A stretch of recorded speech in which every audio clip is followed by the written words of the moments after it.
Պարոն Ստեփանյան, Զախարովան հայտարարում է, որ Մոսկվան ակնկալում է մինչև մայիս հստակություն լինի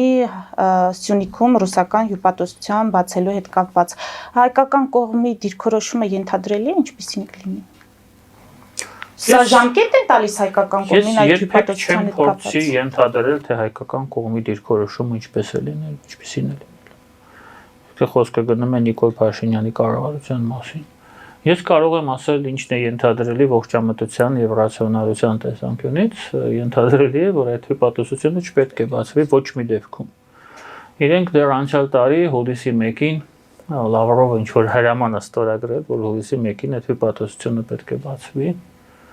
Երբ որ ես այն ժամանակ այդ հարցը ուղղեցի համապատասխան մարմիններին, ինձ ասացին, որ դա չի լինելու։ Ես չգիտեմ հիմա լինելու է թե ոչ։ Ռուսաստանը չպետք է 20 թվականի սեպտեմբերի 27-ից հետո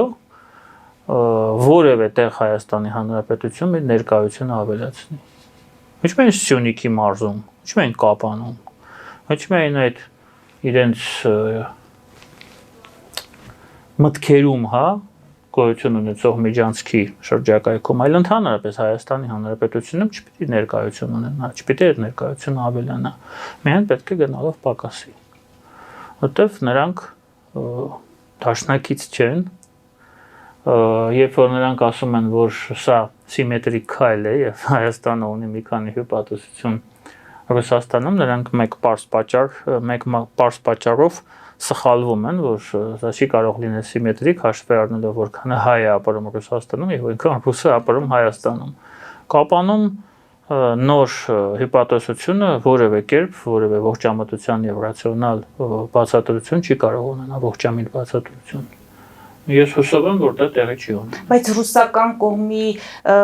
թաքնված այդ նպատակները որոնք են այդ հյուպատոսությունը անընդհատ պնդելու, որպեսզի բացվի։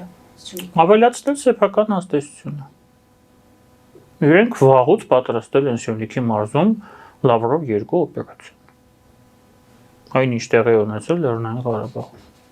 Ինչ որ նորություն կա։ Այսինքն դիտարկում են սցենար, եթե հնարավոր չլինի Ադրբեջանի ձեռքով կամ ռազմական ճանապարհով դատարկել այդ տարածքը վերահսկողության տակ վերցնել, ապա անել հյուպատոսության միջոցով, այդպես փափուկ գործիքի միջոցով։ Ցանկացած միջոցներով ավելացնել իրենց ներկայությունը Հայաստանում, իրենց ազդեցության գոտին, որպեսզի հետագայում այդ ազդեցության գոտին վաճառեն թուրք-ադրբեջանական տանդեմին, ինչ-որ բանի դիմաց, այնպես ինչպես վաճառեցին Արցախը, որևէ նոր բան չկա։ Ռուսաստանը վաղուց, Պուտինյան Ռուսաստանը վաղուց դարձել է դեստրուկտիվ գործոն։ Մենք դրանում բազմիցս համոզվել ենք ցավոք մեր սեփական մաշկի վրա։ Հիմա բերել նրանք առանց էլ կան այնտեղ։ Հայ-իրանական սահմանում չկան, բայց մի քանի կիլոմետր այսքան որքանով ես գիտեմ, նրանք կան։ Ես ուզում եմ հասկանալ ինչ են նրանք ընդհանրապես այնտեղ անում։ Այնտեղ ինչ որ վթար տեղի ունեցավ, չէ՞, ինչ որ զոհվել էին իրենց զինվորները։ Ինչ են իրենք այդ Լեռնաձոր գյուղն է, եթե չեմ սխալվում։ Եվ հիմա բերել մի հատ հյուպատոսություն բացել այն դեպքում, երբ որ պետք է ընդհանրապես Սյունիքի մարզը մաքրել նրանցից եւ ընդհանրապես Հայաստանը մաքրել, ես կարծում եմ դա ողջամիտ չէ։ Դա նշանակում է գեներացնել նոր վտանգներ, որոնք կգումարվեն արդեն իսկ գոյություն ունեցողներին։ Պարոն Ստեփանյան, երեկել եմ այս հարցը տվել, այսօր էլ ձեզ կտամ Բաքվի բռնապետը նրան ասում են, աշխարհը ասում է, դու պետք է խոչընդոտներ չկան ըստ էության համաձայնագրի ստորագրման համար, վերջին 2 կետը համաձայնեցվել է, պետք է ստորագրվի, նա հակադրվում է։ Նա ապատեղեկատվություն է տարածում, նա կրակում է մեր սահմանների ուղղությամբ, նա հայտարարում է, որ ռազմական այդ վտանգը միշտ կա, քանի դեռ Հայաստանի սահմանադրությունը չի փոխվել ռազմական առճակատման։ Նաև ասում է, միեդի որոշումները մենք չենք իրականացնելու։ Այսպես ակնհայտ հակադրվում է եւ չի վախենում ապակառուցողական երևալուց։ Ինչու՞։ Ինչպես է դա հաջողվում Ալիևյան ռեժիմին։ Դուք հիմա տալիս եք մի ֆունդամենտալ հարց, որը ես բազմիցս ուղղել եմ տարբեր մարդկանց Հայաստանում, որոնք որ պետք է այդ հարցի պատասխանը իմանան։ Ես վստահեցնում եմ, որևէ մեկը հստակ պատասխանը չունի։ Կան տարբեր վարկածներ, տարբեր էլեմենտներով, տարբեր կոնցեպտներով, բայց հիմնական, միակ, հիմնական այսպեսի վարկած չկա։ Ես փորձեմ ներկայացնել իմ վարկածը, իմ տպավորությունները։ Եկեք հասկանանք, հա, ինչով է այս պահին հետաքրքիր Հարավային Կովկասը բոլորի համար, ամերիկացիների համար, եվրոպացիների, ռուսների, Չին արևելքի, Չինաստանի, բոլորի համար, ինչով է հետաքրքիր։ Մենք ճանապարհներով, դա կոմունիկացիաներն են։ Ինչ ճանապարհներ են դրանք։ Որ տարածքը կապում են, որ տարածքի հետ։ Ես վստահ եմ, որ այս ամենը հիմնավորությունը, հա, դա Կենտրոնական Ասիան է։ Այնտեղ կա 5 բավականին մեծ երկիր, որոնք ունեն շատ լուրջ ռեսուրսներ։ Դա աճող շուկա է, աճող տարածք է, այսպես կարելի է ասել, որը ունի որոշակի հեռանկարներ, որպես երրորդ աշխարհի մաս։ Մի փոքր երկար է ստացվել։ Աշխարհում գաղութատիրությունը ոչ միտեղ չի կորել։ Այն շարունակում է մնալ։ Այն անկախությունների շքերթը, որը տեղի ունեցավ 20-րդ դարի կեսերին, դրան հաջորդեց նոր փուլ, որը կոչվում է նեոկոլոնիալիզմ, հա? Նոր գաղութատիրություն, այսպես կարելի է թարգմանել։ Եվ այդ քաղաքականությունը վարում են բոլոր այն երկրները, որտեղ ապրում է այսպես կոչված ոսկե միլիարդը։ Դա Ամերիկայի Միացյալ Նահանգներն են, դա եվրոպական երկրներն են, որոնք շատերը կարծում են, որ Եվրոպան արդեն այլը չէ, Եվրոպան թույլ է, Եվրոպան թուրքերից է վախենում, չգիտեմ, արաբներից է վախենում եւ այսպիսի հիմարություններ աշխարհը շարունակում են նրանք ղեկավարել։ Հիմա Կենտրոնական Ասիան դա այդ երրորդ աշխարհի, հա, երրորդ աշխարհի երկրների շատ լավ կտոր է, էլի, հա, հայերեն ասած թիք է։ Կներեք արտահայտության համար եւ հիմա բոլորը ուզում են այդ կտորը բզի լինի իրենց ենթակայության տակ այդ նույն նեոկոլոնիալիզմի, հա, քաղաքականության շրջանակներում։ Դրա համար պետք են ճանապարհներ։ Եկեք պատկերացնենք քարտեզը։ Միջին Ասիան, Կենտրոնական Ասիան Եվրամիության հետ եւ նավահանգիստների հետ, որոնք կապում են այդ Միջին Ասիան Ամերիկայի հետ, հա, մեկ ճանապարհ կա։ Դա Ռուսաստան, Հարավային Կովկաս, Իրան։ Ռուսաստանը փակ է եւ որևէ մեկը ցանկություն չունի, որ այդ ճանապարհը անցնի Ռուսաստանով եւ Ռուսաստանը այդտեղ որևէ դերակատարություն ունենա։ Ռուսաստանը այդ պրոյեկտի բնական հակառակորդն է եւ թշնամին։ Իրանը այս պահին փակ է եւ նույնպես ունի շատ լուրջ խնդիրներ այդ ոսկե միլիարդի հետ։ Հարավային Կովկասը, որը բաղկացած է 3 երկրներից։ Վրաստան, Հայաստան, Ադրբեջան։ Ճանապարհը գալիս է Կասպից ծովով եւ մտնում է Ադրբեջան։ Ադրբեջանից հետո կա 2 ճանապարհ՝ Վրաստանով եւ Հայաստանով։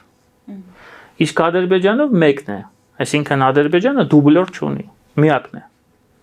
Հիմա պայմանական կարող ենք ասել, որ Ադրբեջանի քաշային կարգը, այս քաղաքական աշխարհակաղակական կոնֆիգուրացիայում հավասար է Վրաստանի եւ Հայաստանի քաշին միակ, հա? Այսինքն Ադրբեջանը 2 անգամ ավելի լուրջ դերակատարում ունի այս պոտենցիալ աշխարհակաղակական նախագծում, աշխարհատնտեսական նախագծում, քան Հայաստանը կամ Վրաստանը։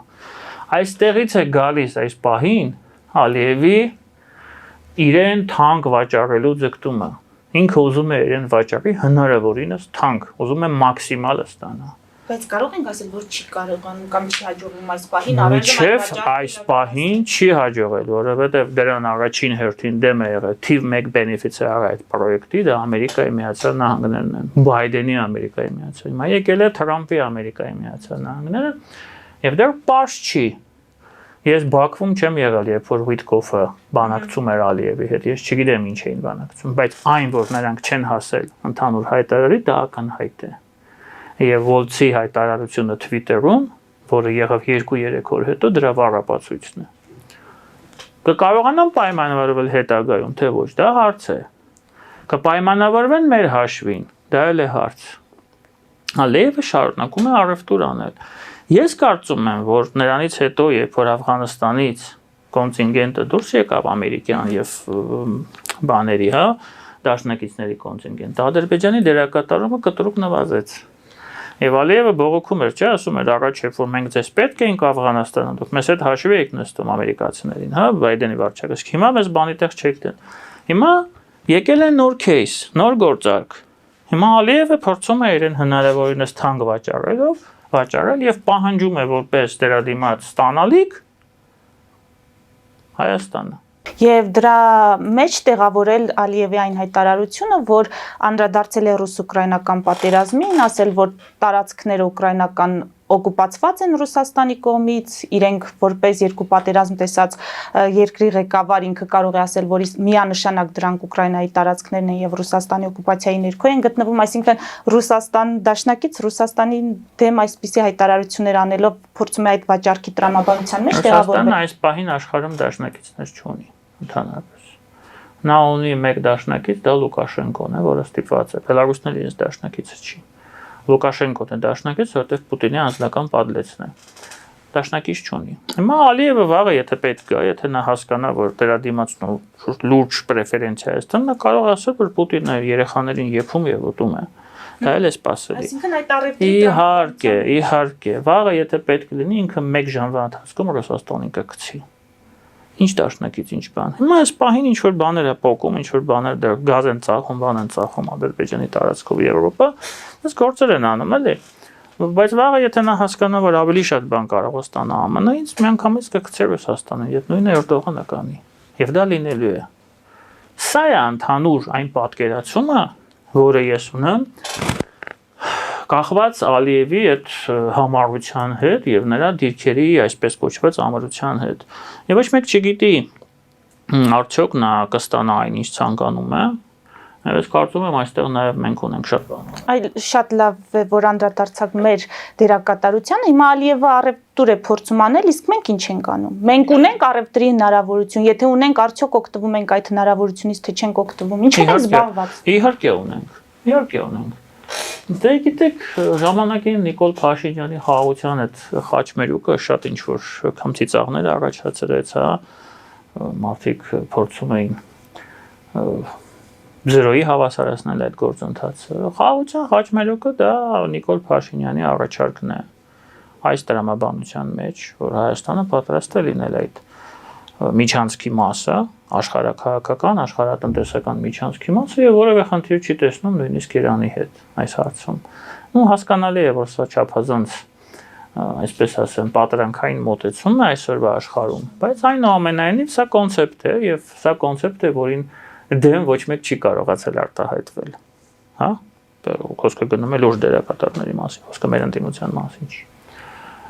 Հիմա մեր անելիքները հետևյալն են, մենք պետք է նաև հերթական անգամ եւ ԱՄՆ-ին եւ եվրոպական երկրներում մեր գործընկերներին հավաստիացնենք, որ մեր տարածքով ամենալավ մարշրուտն է, հնարավորինս մարշրուտներից մեկն է, որը մենք կարող ենք տալ եւ այս հարցում մենք պետք է մտնենք կոնկուրենցիայի մեջ, մրցակցության մեջ Վրաստանի հետ։ Եվ այստեղ կա շատ մի կողմից շատ վատ է, որ Վրաստանն դարձել է Իվանիշվիլյան Վրաստան, մի կողմից լավ է։ Վրաստանն այս պահին Ռուսաստանի լուրջ ազդեցության տակ է, շատ լուրջ։ Տեսեք, մենք եկանք հասանք մի հատ ուրիշ կոնֆիգուրացիա, որը լրացնում է նրան։ Եթե Վրաստանը շարունակում մնալ Ռուսաստանի ազդեցության տակ, Վրաստանով այդ կոմունիկացիաները դրվում են հարցականի տակ ԱՄՆ-ի եւ Եվրոպայի հետ։ Եթե Ուկրաինայի շուրջ չլինի կոմպրոմիս, որը ես անձամբ չեմ սպասում։ Ես չեմ սպասում կոմպրոմիս։ Այո, չէ, ես չեմ սպասում, որ այդ հարցը կփակվի ընդհանուր առմամբ։ Ստեղից հարցը առաջանում, որտեղով պետք է անցնի։ Պետք է անցնի Հայաստանի տարածքով։ Եթե Հայաստանի տարածքով պետք է անցնի նաև Ադրբեջանի տարածքով։ Եթե պետք է անցնի Հայաստանի եւ Ադրբեջանի տարածքով, ուրեմն պետք է լինի խաղաղություն։ Մենք ունենք շատ լուրջ հնարավորություններ եւ դաշտ աշխատանքի համար։ Մենք պետք է բոլորին համոզենք, որ Ադրբեջանը դեստրուկտիվ կողմ է, որ Ադրբեջանը ցանկանում է ստանալ այնքան, որքան նրան չի հասնում, որքան նրա ռեսուրսները նրան չեն բավարարում, որպեսզի նա ձգտի այդպիսի նպատակներ դնել իր առաջ։ Եվ սա է մեր ճանապարհը, եւ մենք պետք է հնարավորինս շատ մեծ գործընկերային հարաբերություններ ծավալենք եւ ԱՄՆ-ի հետ եւ Եվրամիության հետ։ Կարող ենք ասել, որ իշխանությունը ճիշտ հակառակն է անում, որովհետև երկու կետերը երկար ժամանակ չէինք համաձայնում Բաքվի պահանջով համաձայնեցնել, բայց ի վերջո համաձայնեցրեցինք։ Այսօր Արդարադատության փոխնախարարը նշել է, որ սահմանադրության տեքստը պետք է մինչև 2026 թվականի ընտրություններ պատրաստ լինի, շատ սեղմ ժամկետ ունեն դրա համար, այսինքն պատրաստվում ենք նաև այդ պահանջը երևի թե բավարարել, ինչ կարող եք ասել։ Ես չեմ կարծում, որ անում են ուղիղ հակառակը։ Ես այդպիսի ցուցիչներ չեմ տեսնում, բայց ես ընդհանրապես չեմ հասկանում սահմանադրության այդ հարցը ինչպես պետք է լուծենք։ Սա ինձ համար փակուղի է, գոնե այս պահին, եւ այս փակուղային իրավիճակը ստեղծում է Ալիևը գիտակցաբար, շատ լավ հասկանալով, որ Հայաստանը երբ որ մտնում է փակուղի, դա նշանակում է, որ խաղաղության պայմանագիր չի ստորագրվելու, իսկ նրա նպատակը դա է։ Ինչու է փակուղի։ Ենթադրենք, որ այդ սահմանադրական այդ հանձնաժողովը մշակում է այդ սահմանադրության տեքստը եւ Ալիևի պահանջները եւս ներառվում են նրա մեջ։ Ինչա լինելու։ Լինելու է սահմանադրական հանրաքվե, որտեղ տապալվելու է այդ նախագիծը։ Ինչ է լինելու դրանից հետո։ Դրանից հետո